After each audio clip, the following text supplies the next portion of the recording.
Hey everybody! So College Board has been providing students and teachers with a lot of information about the new format for AP exams this year. I have tried to boil it down to just the most basic information that you need. So keep watching and I will try to explain everything. The first thing that you need to do is review your contact information with College Board. And this is actually part of the assignment for the week of May 4th. There's a step-by-step guide embedded within our assignment that will show you how to do this. So as long as you remember to follow those steps, you are required to do this week anyway.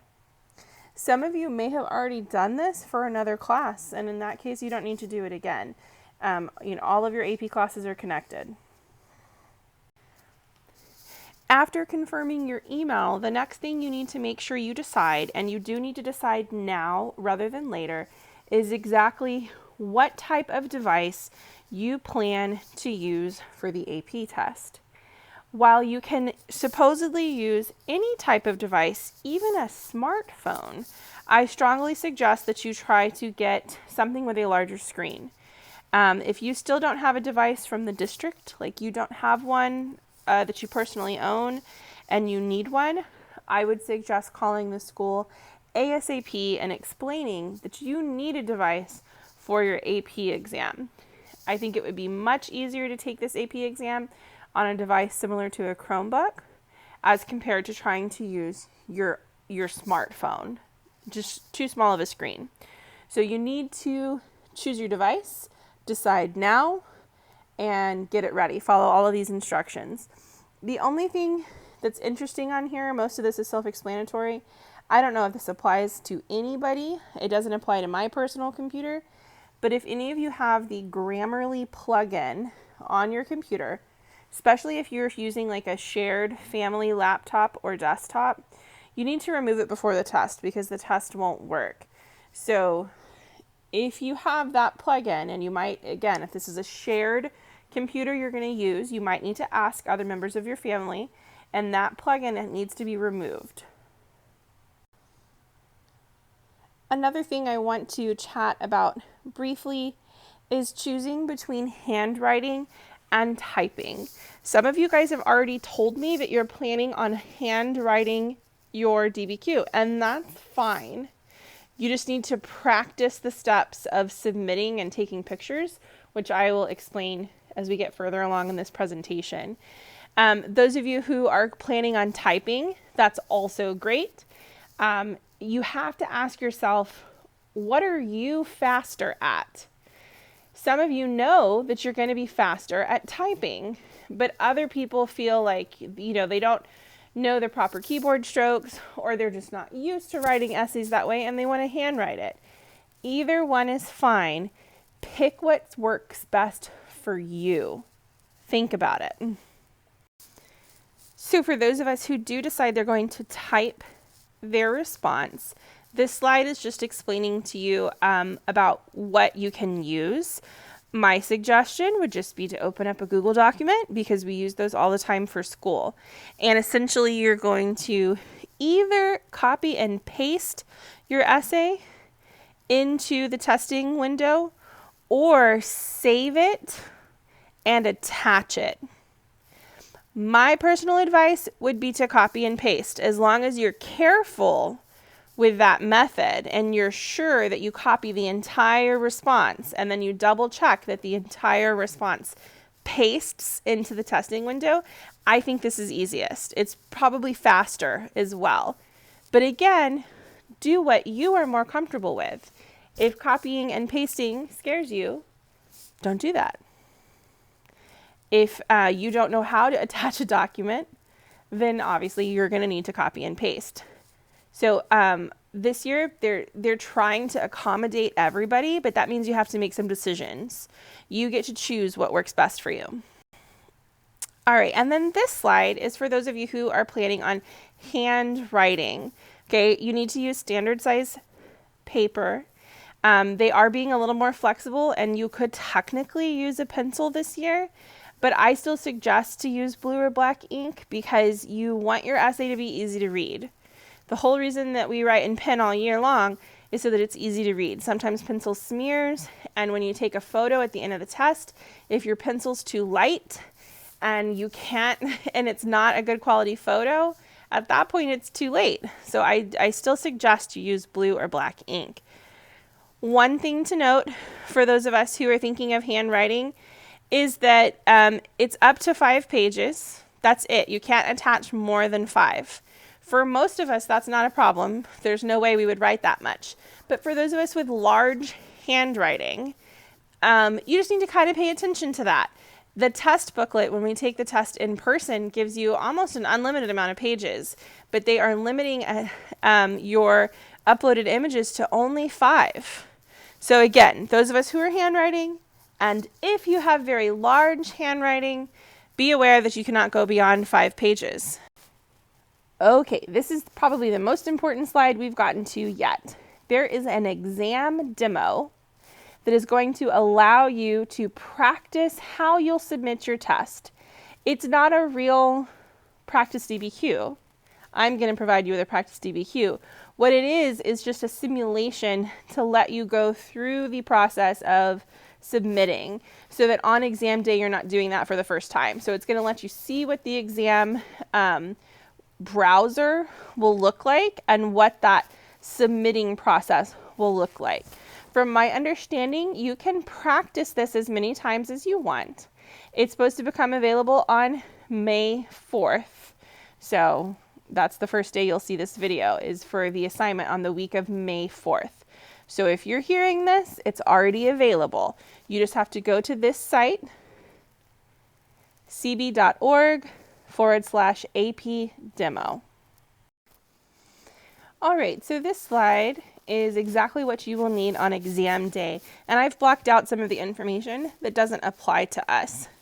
This is what applies to just AP World History. You need the exam ticket, which you can access either via your email or your College Board account. That's why that step early on, confirming your email, is so important. You have to be able to access your College Board account in order to get that ticket to the test. That is how you'll access the test. If you can't access the ticket, you can't access the text. Okay, so that's going to be one of the most important things. The completed exam day checklist is actually step 3 of our assignment today, this week. So you will have access to that and can see it later. Obviously, you need to have your device and make sure that your internet connection is solid, all of that good stuff. For our particular class, there's nothing that you have to print for the exam. There's nothing that you have to have. But if you look right here, there are some things that you could have if you want. For example, your class notes, the study guides that we've been creating, those one-pager reviews.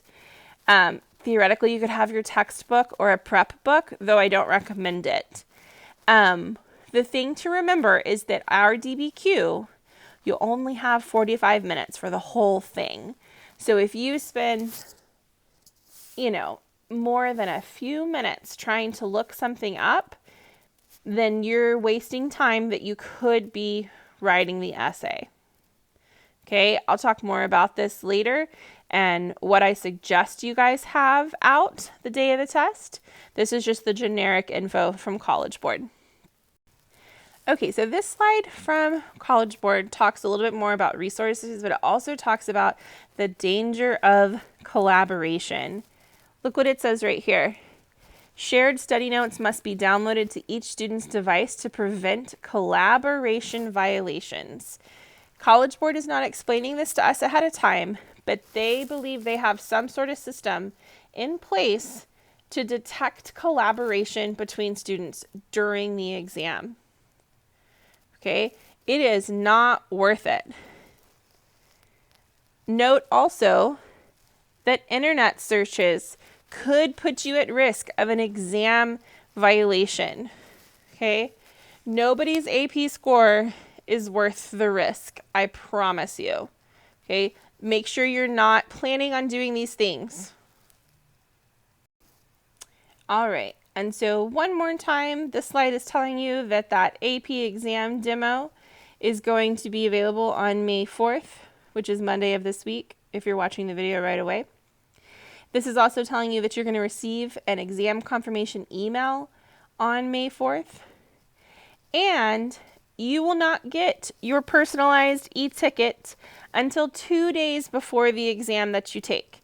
If you're taking multiple exams, they will send you multiple e-tickets. So for us, our test is not until Thursday, May 21st, which means you will not receive your e-ticket until Tuesday, May 19th. Once you have a chance to do the exam demo, if the exam demo works for you, then you are good to go. But what this slide is telling us is that if you have trouble with the exam demo for some reason, that's letting you know that you're also going to have trouble with the real test. So you would need to follow these steps in order to fix it. Okay? And you can pause this video at any point, and I'm also going to post these slides individually in Google Classroom. So if once you do the demo, you have tech issues or browser issues, you can come back here and follow these steps. Okay, this slide is for the actual exam day, which again is Thursday, May 21st for AP World History. Note that it says that you have to check in 30 minutes before the start of the exam. So our exam begins at 1 p.m. You need to be checked in, sitting at your computer, ready to go 30 minutes before that, because you're going to have to go through several different steps to, they're calling it identity information, where they're going to basically verify that you are who you say you are. And we don't know exactly what that's going to look like, but you need to plan for that time.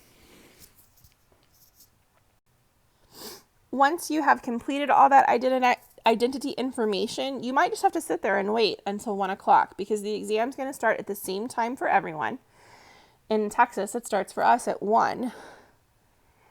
Once the question appears, you got 45 minutes to write the essay, and then you have 5 minutes to submit your response.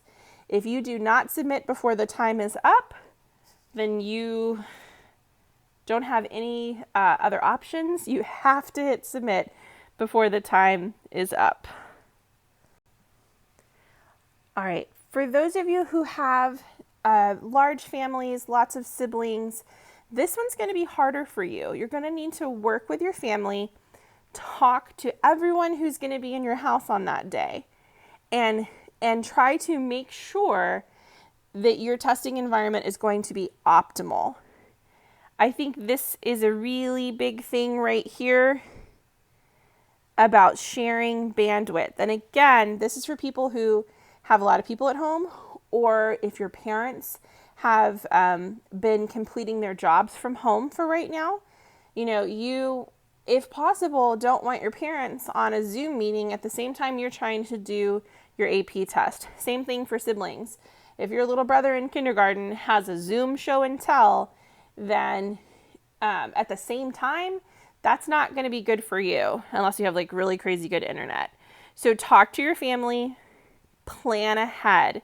Make sure that everyone in the house knows you're going to be taking this test, that it's timed, and that you cannot hit pause. You know, if there is a disruption, your time continues. For this particular slide, I highly suggest you hit pause and read through every little thing.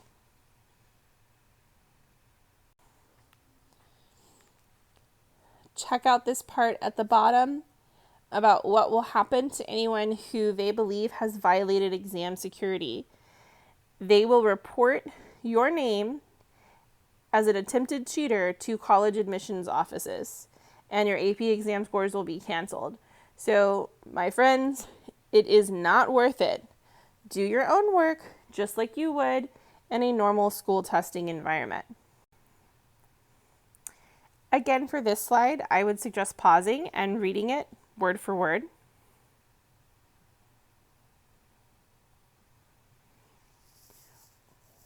one thing that they made clear over and over and over again in a webinar that I was a part of is that you should not refresh your browser at any point. I don't know why, but apparently it'll mess up the test. So do not refresh your browser. Once you start the test, do not hit refresh. Okay. And again, there's that AP exam demo available so that you can actually go through the whole process so that by the time you take the real test, you've seen what it looks like. All right, not everything on this slide applies to our class. One thing that is particularly important is that you are able to print the test question and annotate them if you have a printer. Okay, I know not everybody has a printer, so unfortunately, this option is only available to people who do have a printer. I will be explaining as we get a little bit closer to the exam and when we do practice exams, if you choose to do one with me, a workaround for those of us who do not have a printer. Okay, but note that it says you cannot use annotation software to annotate the test directly online. So you're either going to have to print the documents or make your annotations on a separate sheet of paper. Our exam has only one question, so you don't really even have to worry about like labeling the different parts. But if your whether or not, if you're handwriting or typing, you have to put your AP identifying number at the top. Okay? So don't forget that part. Because we are taking this exam at home, there is no proctor. You are responsible for managing your time. The good news is that the way that they're setting up this exam, it's going to have a built-in timer that will look something like this. But you want to make sure, especially depending on what type of device you are using, that you don't accidentally cover up the timer and get distracted and lose track of your time. Note that it will turn red once it's time to submit your work. I do not suggest that you risk losing any of that submission time. As soon as it turns red, you need to finish the sentence that you're writing and go ahead and submit your exam. If you try to risk and think, oh, I can maybe finish this paragraph, I need 3 or 4 more sentences. If you run out of time and you don't submit, they will not let you retake.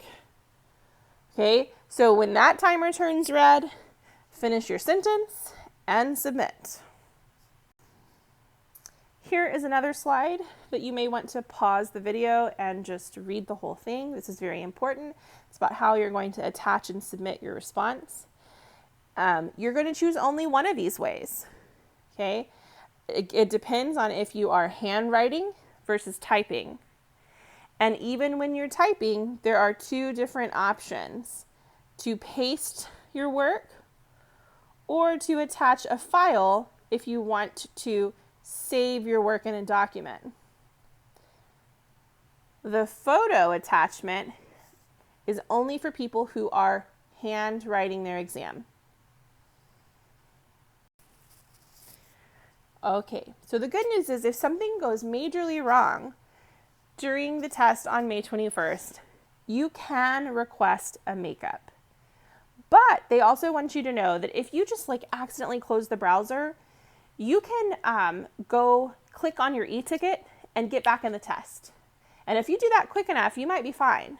Okay, this is especially important for someone who's maybe 2/3 through their DBQ when they accidentally close the browser.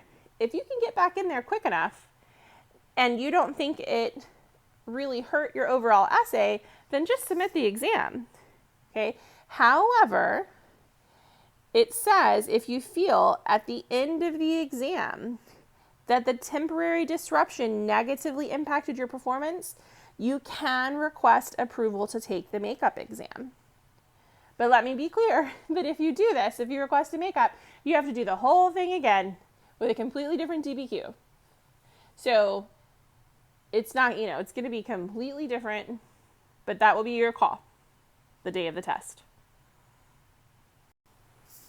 So this is just one more slide to reiterate that you have a lot of choices on how to take this exam. In one window, you're going to be viewing the exam question and the documents. And then in a separate place, you're going to be writing your response. For those of you typing your response, that would most likely be that you're going to open a Google document. So again, you'll have two windows open on your device: the exam question and documents, and your document, whether it's Google Docs or Word. So again, think about what kind of tech you're using. If you only have a smartphone or a tablet to use, then I would suggest that you handwrite your responses, because you don't really have the ability to see more than one window on such a small device. If you have any questions or you're not sure what you should choose, send me an email and we can talk through it. All right, once again, all of these slides will be made available in Google Classroom. This is going in detail over the different options. So for those of you who haven't decided yet which option you want to do, pause the video, read through, make your decision.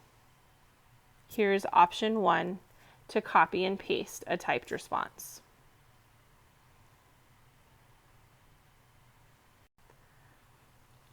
Option 2 is to attach a document and then click Submit.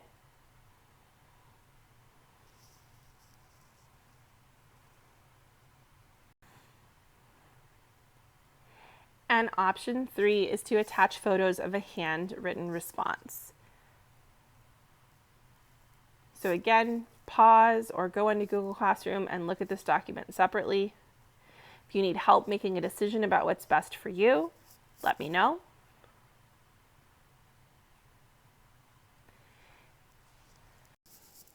All right, that was a ton of information. If you made it this far, I'm proud of you. The most important thing I want you to know is that you've got this. I know that this testing environment is new and different and weird, and some of you are taking an AP test for the very first time and you're taking it at home. How weird is that? But you've got this. You can do it. I miss you guys. I hope you're having a great week.